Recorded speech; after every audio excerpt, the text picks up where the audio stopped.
Hello everybody and welcome.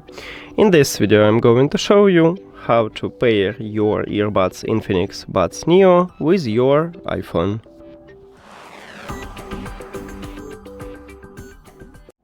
You have to start by open settings. After that go to the Bluetooth, and now you need to open the charging case. After that remove your earbuds from the charging case. These earbuds enter to pairing mode automatically, and we cannot enter to pairing mode manually. So, if you connect your earbuds with another device, you need to disconnect it from that device, and then it will enter to pairing mode, and you can pair with this device.